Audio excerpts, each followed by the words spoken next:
Now we'll go back to sharing. Sorry.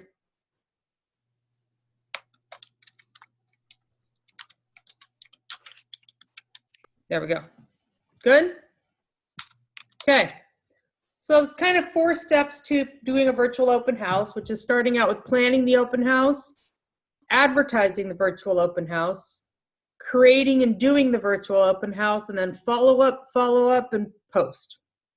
So that is the 4 parts to a successful virtual open house, and it's really got to do each part, right? You can't do an open house and not ever invite anyone to it or advertise it.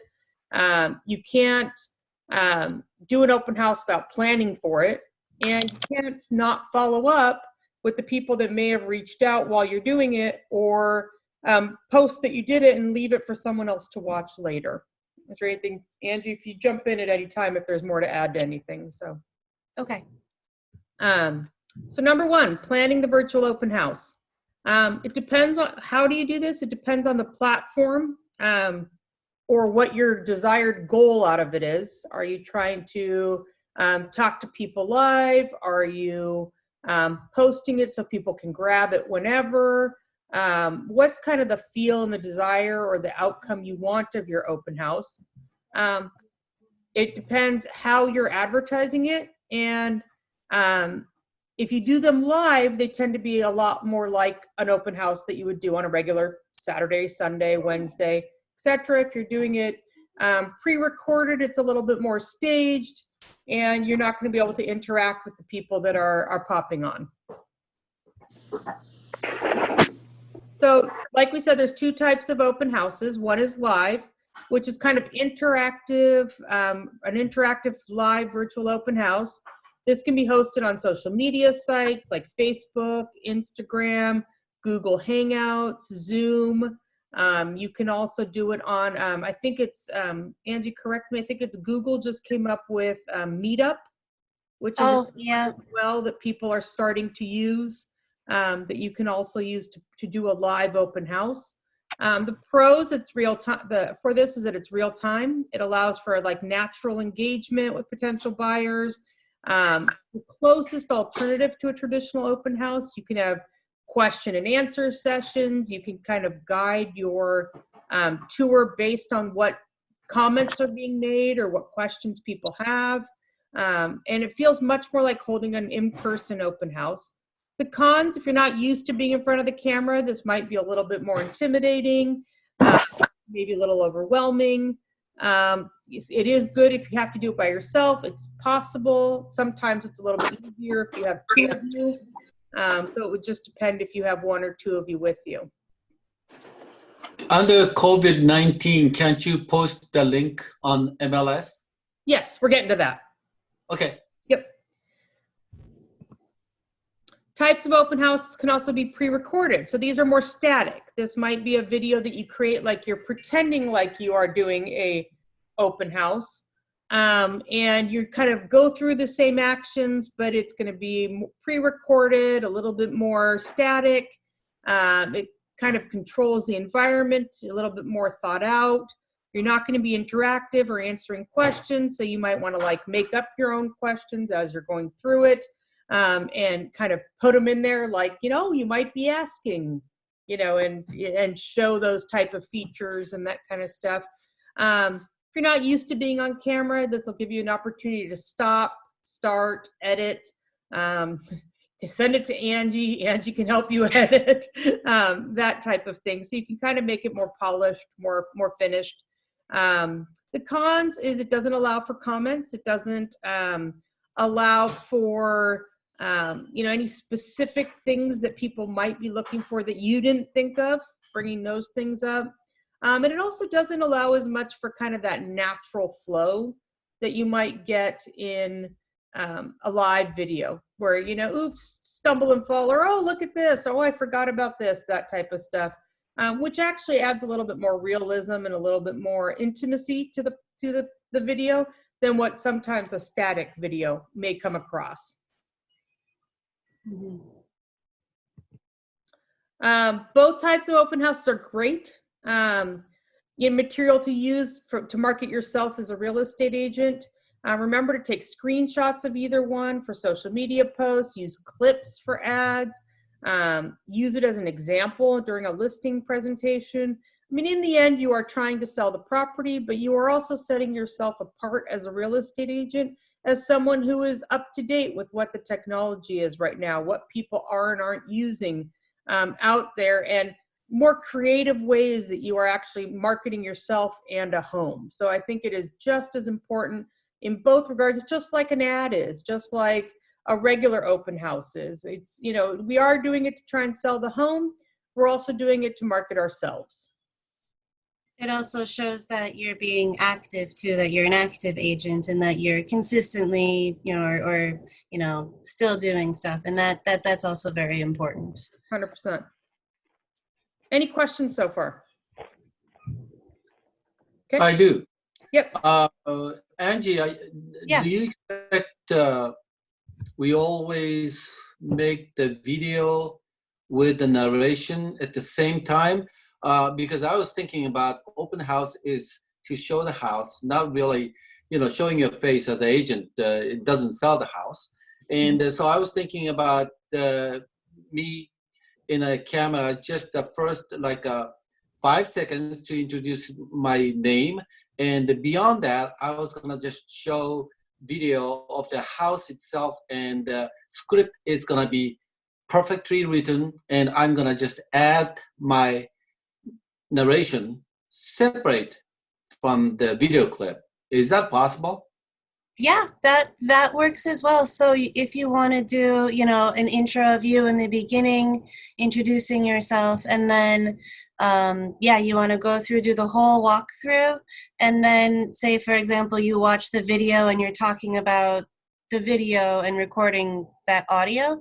Yeah, we can definitely do that and put the two together and kind of splice stuff up. So that's another option we can do too. If it's Okay. too much to talk and walk while you're doing the virtual open house and we want to do a pre-recorded video, we can definitely do that. Okay, sounds And good. remember that the if you add the voice after and you do the kind of static type video, you can use it as a virtual open house. You can use it as a virtual tour. You know, you can market that piece in different ways. If you want to do a live open house, but still are doing it by yourself or don't want to be in front of the camera, you can still do your talking with the camera flipped in the direction of what you want them to see, and it doesn't have to be you. So you can do that either way as well.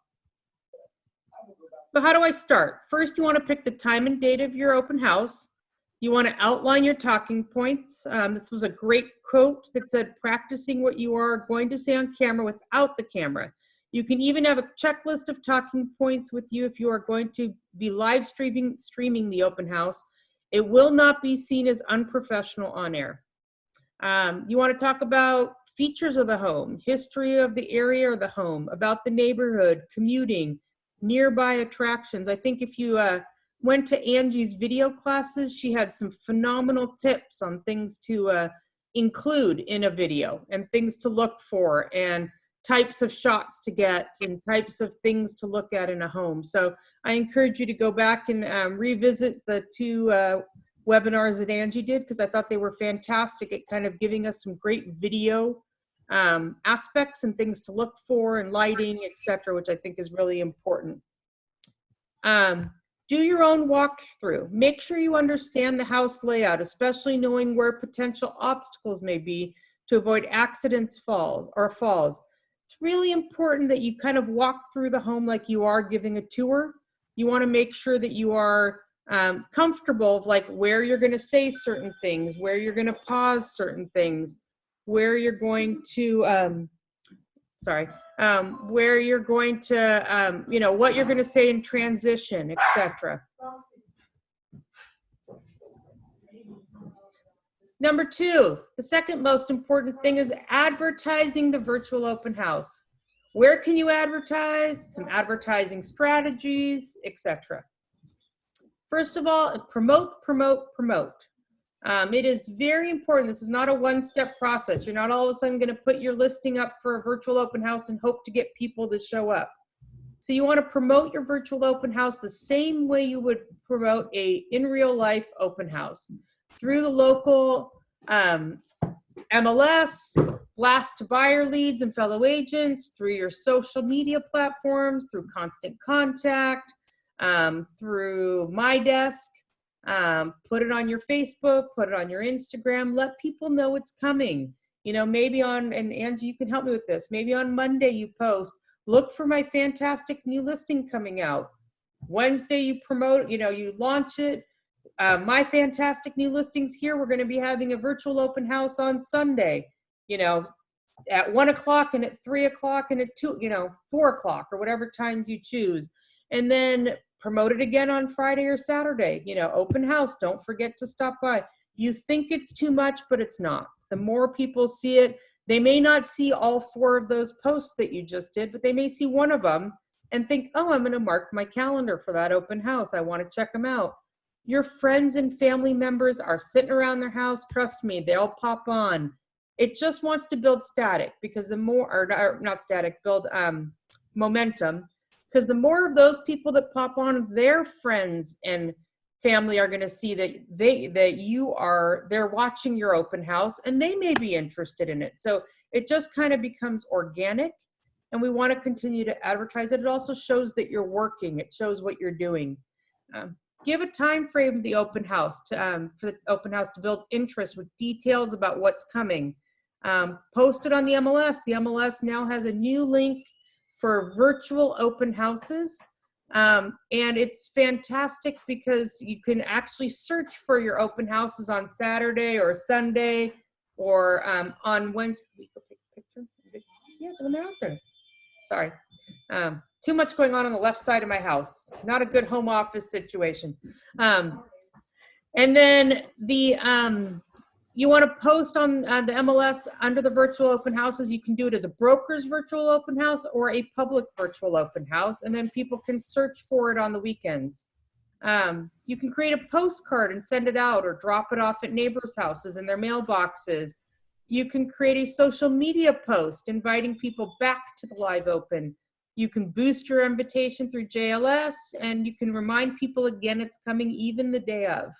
Mhm. Did I miss anything, Angie? No, I think that's pretty good. Email, I would also suggest emailing a few times. So say, for example, we have things ready to go and we're going to start promoting on Monday for a Saturday open house. I would email your people maybe 3 times, 4 times throughout the week. You know, once on Monday, another on Wednesday, again on Friday, and again on Saturday before it starts. And I don't think that's too much or you know, too nosy in that regard. It's just being aware. I mean, and I'm sure you guys are the same, where you're on a bunch of email threads or like marketing emails from people, and I know there's times where I get like 5 emails a day from one company. So emailing a handful of times within a week, especially for an event, I think would be a good way to get people to see it on your radar. 100%. 100%. So where can you advertise? Like we talked about, you can advertise it on YouTube, Instagram, Facebook, the MLS, your JLS page, your JLS boost. You can do postcards, but invite everyone you know. Don't just think about this as I need to invite the 5 people that may be interested, right? You can invite them as many as possible. You can also, if you are using buy side, when you send out your email to everyone on buy side, that you have all the agents, that you have a property, put the link in there for the virtual open house and let them know, hey, I will be having this virtual open house on Sunday. Please let your clients know. Or if you'd like to pop on and take a peek, I'd love to show you so you can tell your clients more about this property. You can adjust that email so that they can take a peek at that. Any questions so far? You're going to have all of this all recorded, right? And these slides. Yep. Okay, good. Thanks. Yep.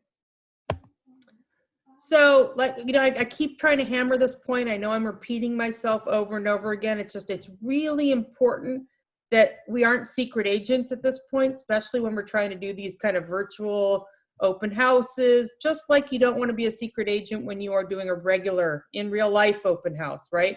The key is to let people know and get people out here. So once again, just kind of reiterating the things we just talked about. You can create an event in a calendar and put it on Facebook and share it, or on your regular calendar. You can send emails to your contacts in My Desk or Constant Contacts. You can create an event, a poll on Facebook or Instagram. You can do a quick preview video. So like Jason, you were talking about doing a little video and talking over it. Maybe when you go do your walkthrough to make sure that you don't trip and you know what you want to talk about, you do a quick little, 10, 20-second video of, I'm outside going into this open house. Join me on Sunday for this fantastic open. So you can see all the fun details in this house. Not going to let you in until Sunday, so show up then. Something to kind of boost or promote or make them want to come back and take a look at the rest of it, right? Don't give away everything all at once, right? Just do a quick little preview of what may come. So that would be fantastic as well. So then doing the virtual open house, before going live, and tips during the event. Before the open house day, gather all the equipment you might need: tripods, lights, microphone, props, outfit, a friend, or a selfie stick. In reality though, if you don't have any of that, just grab your phone, right? Just make sure your phone is charged. At least what you're wearing from the top up looks good. So that way, if you're just focusing on your face, you're good. But don't forget, you may get your feet or bottom in there at some point, so don't go pantsless. Really, these are great tools to have. And once again, Angie did a phenomenal job of going through all the great tools and apps that you can use in her video webinars. But in reality, if all you have is your phone and Facebook Live, that's all you need, right? You can still do a fantastic open house that way. But practice does make perfect. So, practice walking around your house and talking. Practice walking around the outside of your house and talking. Practice going up and down stairs while holding your phone, and kind of where your phone is looking at. So I think doing things like that will only benefit you to kind of make you more ready to do your own open house. Did I miss anything, Angie?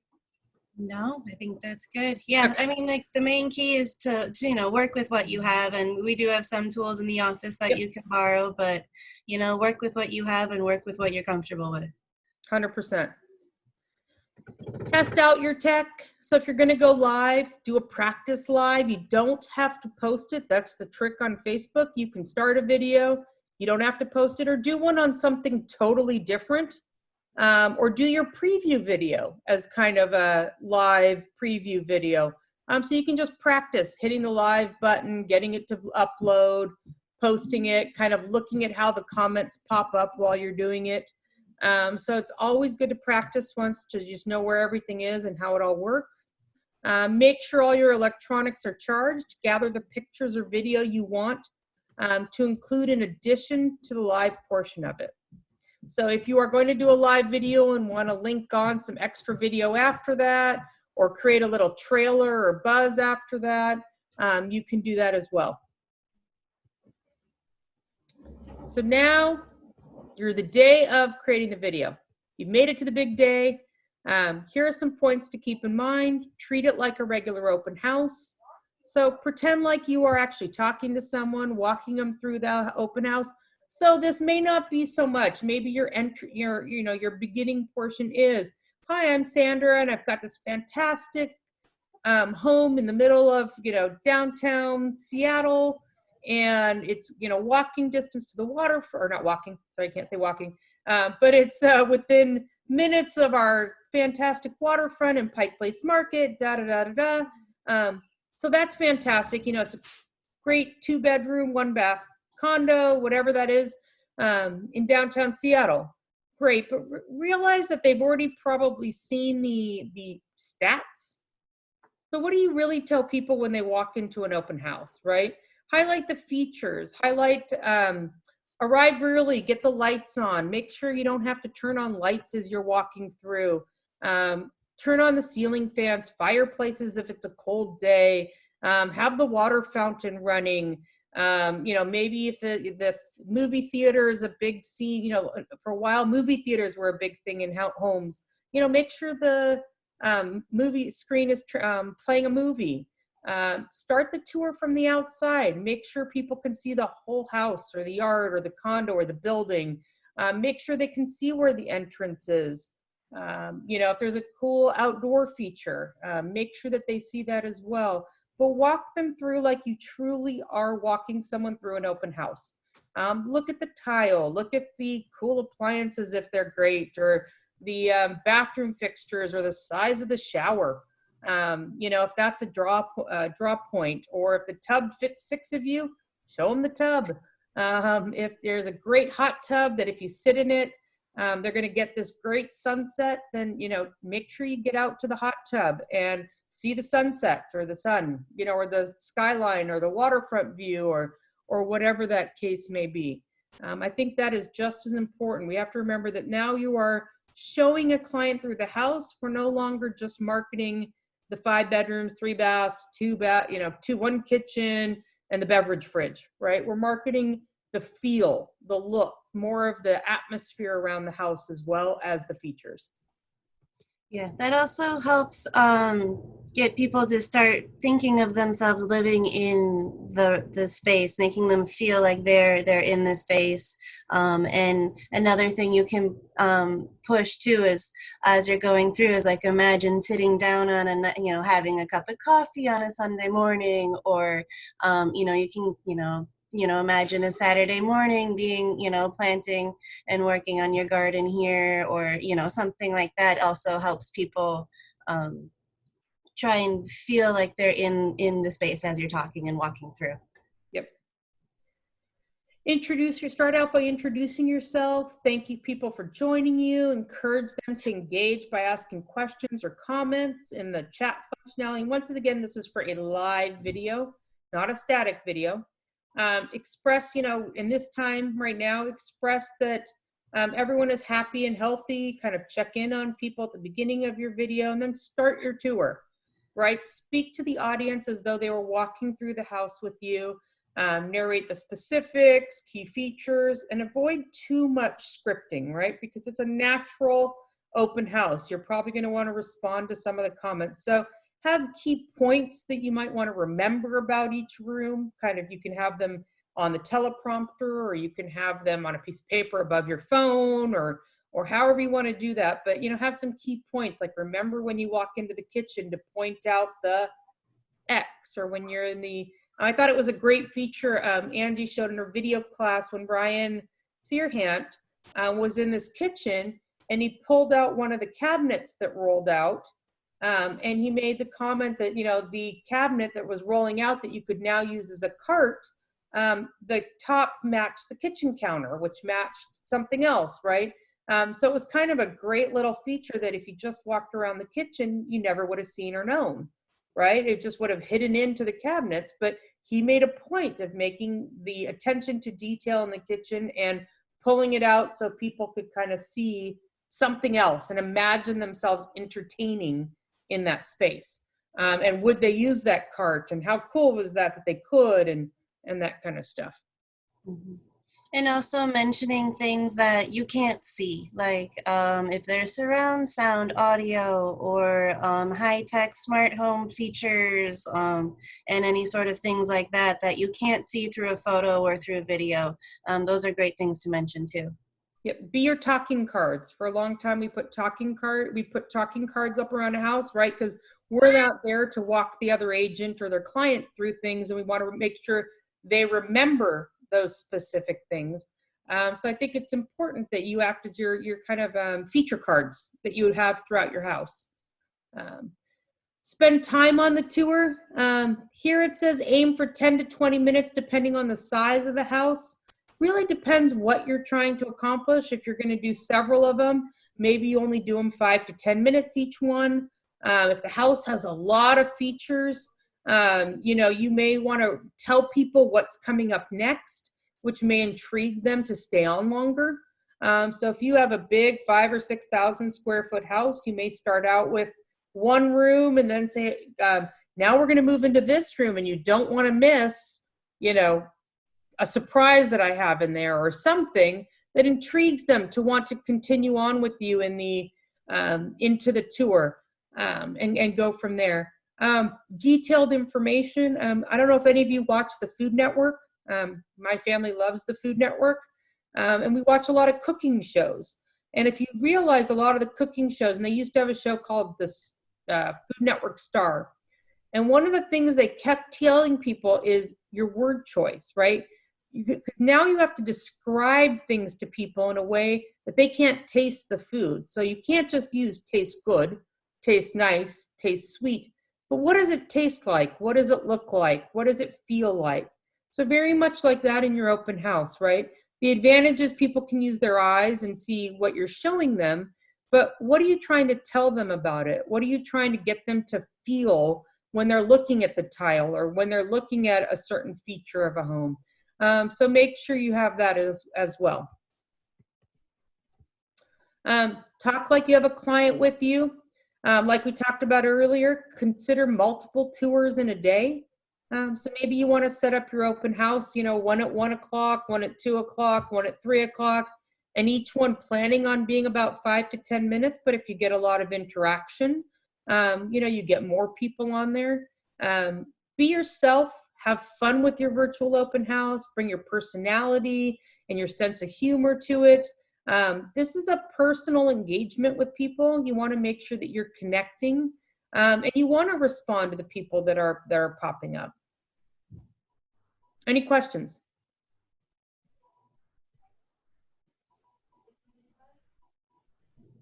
Okay. If you can have someone help you with your open house, it's always nice if you have a second body, especially if you're going live. They can hold the camera, follow you through. They can let you know what, you know, when people are commenting or chatting.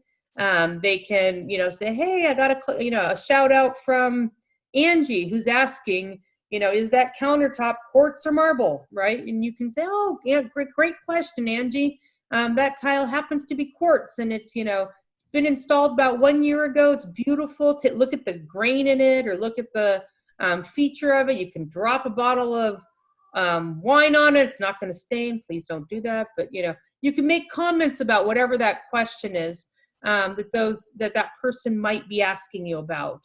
You can answer people's comments. If you can't have someone with you, you know, start out with your introduction and flip the camera and do a narrative like Jason was talking about, and walk through more narrative with a narrative, but that way you can also see the comments that are popping up and you can answer them and occasionally pop your face into the screen and, you know, maybe show them something.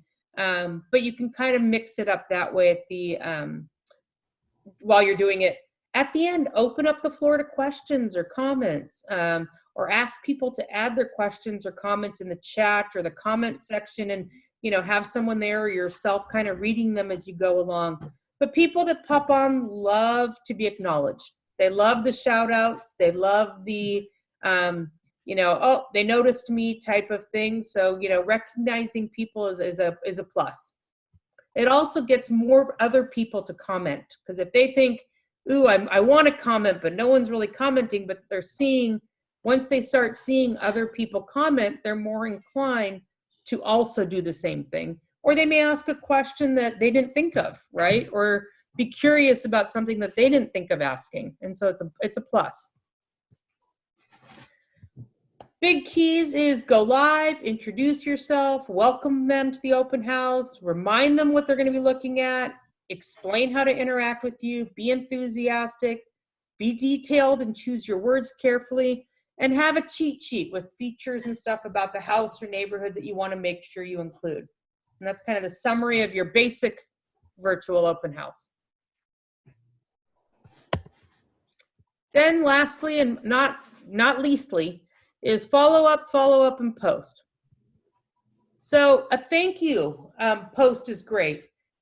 Thank the people that came and showed up for your open house. Thank your clients.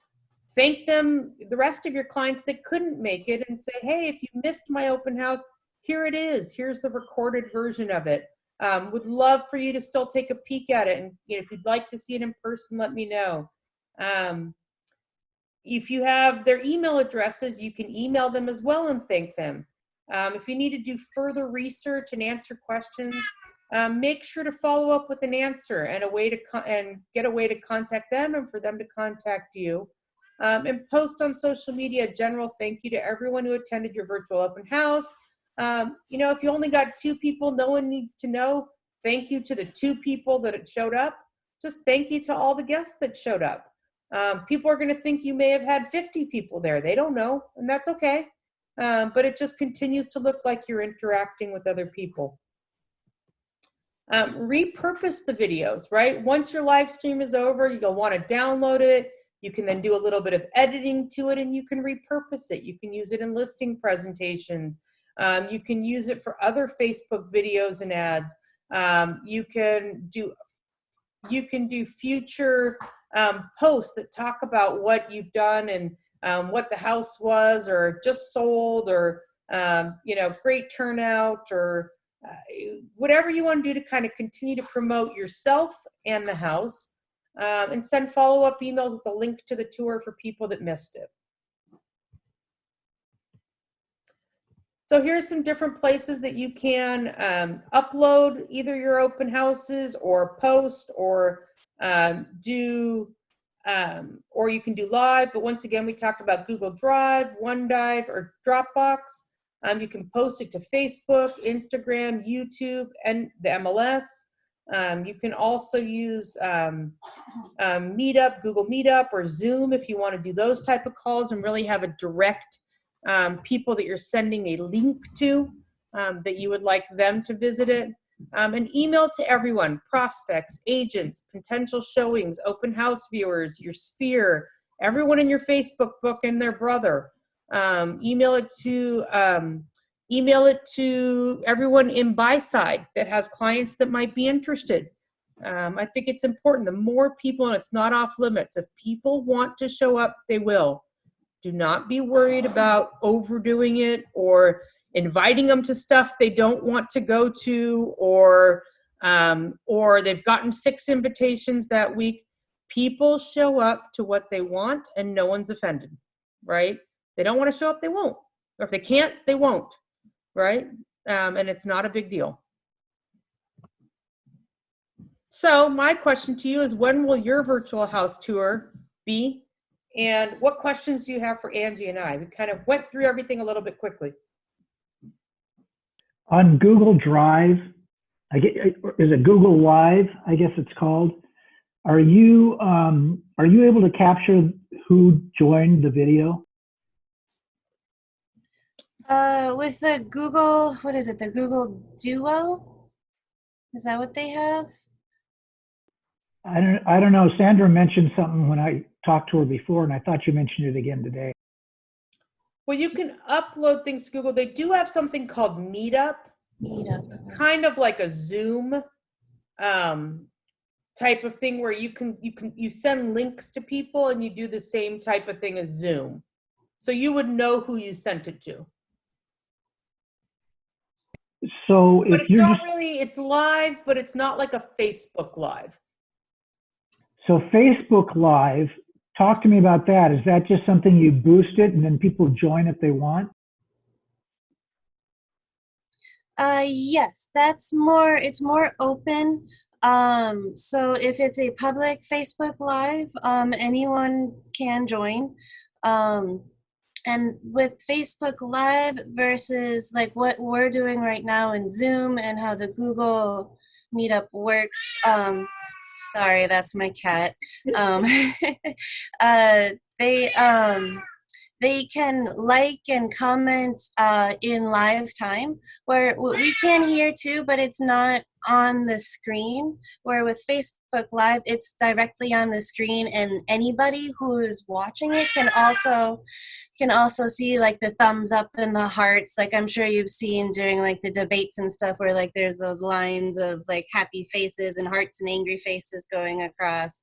That's what an option Facebook has, more so than like Zoom and like Google Meetup. They're much more like 4 email addresses you need to be invited, right? Yep. And Okay. then Facebook Live, you can promote it. You can promote it on your Facebook page. You can boost it. You can invite your sphere to it. You can invite people to come to your Facebook Live. You can send emails out through My Desk or Constant Contacts or your own email systems, and invite people to your Facebook Live and let them know that you'll be hosting it on X day to come like your Facebook page and your Facebook Live video. So you can do that as well. Is there a way to practice on Facebook Live so we know what the heck we're doing before we put it out to people? Yeah, so as I was saying before, is you can practice a Facebook Live and never post it. Never actually have it go. Right, Angie? Okay. Yeah, so I believe you can still do it live. You could do like a private Facebook Live too, so not many people will see it. And then you can kind of test and see. And when you're done with a Facebook Live video, it gives you the option to post afterwards. And you just don't have to post. Okay, sounds good. Mhm. And I think there are settings within the Facebook Live of like what kind of people I mean, you can't go crazy demographics, but you can go like 18 plus, and add a few things if you want anybody or like just your Facebook friends, and stuff like that. There's a few parameters you can select. But once again, it all comes back to you've got to advertise whichever version you decide to do. You've got to advertise it beforehand, right? People aren't just going to, turn on the TV and find you. As likely as they are is if you start getting the word out and letting people know that it's coming. I know in the last 2 weeks, I've received, 5 or 6 invitations for different live events that are happening on Facebook, and I look at them and I'm not offended by any of them. And half of them I don't go to, and I've gone to a couple, and I'm okay with that, right? I just, these are options of things for me to go do and go look at. So if you don't advertise it, it doesn't make a difference. And there are a handful of ways you can do it. Like we talked about going live, and being live throughout the whole thing. You could also, for example, introduce in the beginning, be an introduction. Once you have, your following, or it hits 3 o'clock, you're like, okay, and then you play your video, and then you can do like a live Q&A at the end. So you can have your nice professional video of the tour, but then you're still doing the one-on-one conversations at the end. So that's another option you can do to do an open house, but not have everything be live the whole time. What are other ways we can do it? Well, right now I'm seeing on the MLS, people are just putting up their virtual links for their virtual tours, as well as doing the Facebook or doing live posts. So on MLS, you can do both. But I think when people are expecting a live, they're expecting more than just the virtual tour that they could have gotten anyway. So you want to make sure that you're advertising what you're doing and not making them think it's one thing and not the other. So maybe with the open houses, make sure you find a way for some sort of dialogue and communication with the people coming in versus just playing a video. Yep. Cool. Any other questions?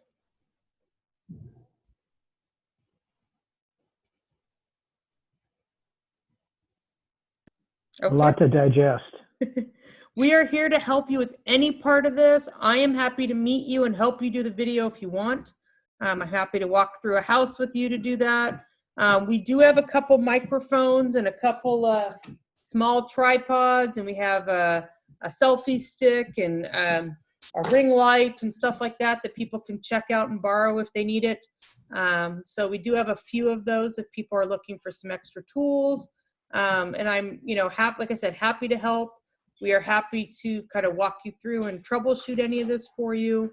It's going to take a learning process, but I do not believe that once COVID is done, or we are back to the office, that this is going away.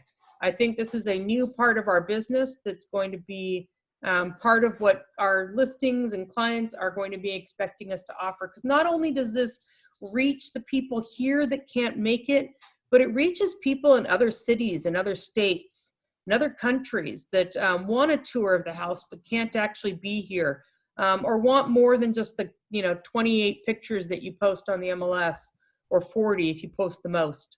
This is a new way for people to look and feel and touch and get understandings of homes in a market that now they know they can do it this way.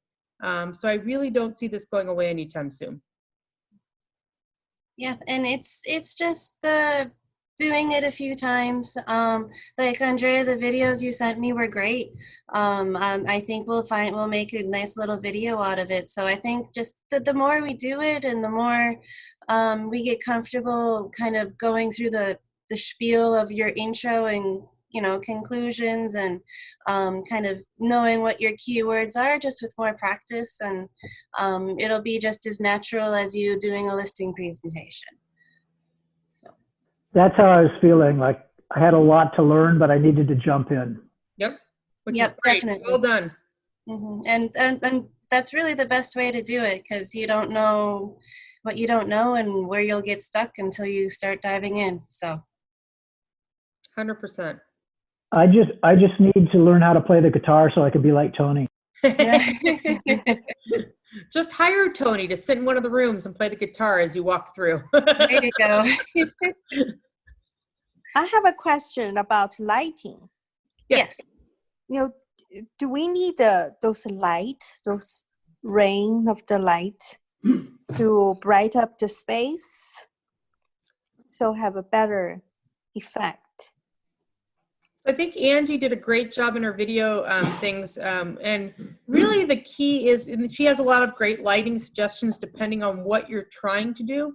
I think the big key for a virtual open house is turn on all the lights like you would a regular open house. I mean, the house is as bright as it is or not as bright as it is, right?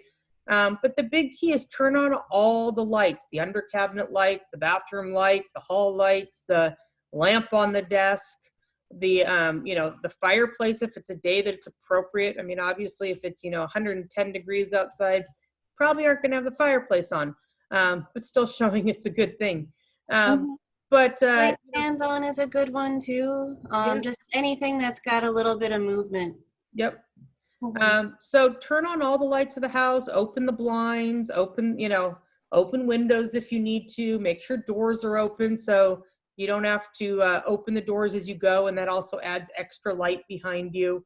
I think that's going to be your biggest key, instead of worrying about a bunch of stage lighting that you might need for a house, right? Because you're just going to be walking through, and it should be able to be done as simply as with your phone. Okay. I do have a ring light if you're going to do a video type thing where you're going to be all focused on yourself and maybe the lighting's not great. I do have one you can borrow in the office. Yeah, that the ring light is really ideal for, kind of like where we're sitting at right now, where you're just kind of sitting or standing and talking. So that's great for if you're doing like a housing update or like a video where it's mostly you and it's pretty static. But with us moving around and kind of going through the whole house, it would, you kind of need to use the lights that are in the environment. Okay. Okay, thanks. You're welcome. Anything else? Oh gosh, you guys are easy. Thank you guys for joining us. Thank you. We'll have it recorded. And if you come up with questions as you're trying to do it, please reach out to Angie or myself, or if you want to go through with what you're saying or think about it, just grab one of us. We're happy to help you out. Yeah, Okay. or even if you want to do a dry run and, shoot it over to me and ask me, what can I do better? What do you think? I can definitely help you out with that too, if you're just trying to get the feel of things and trying to figure some stuff out. Definitely. Okay. Okay. Thank you guys. Thank Thank you. you. Okay. Well, Thank thank you. you.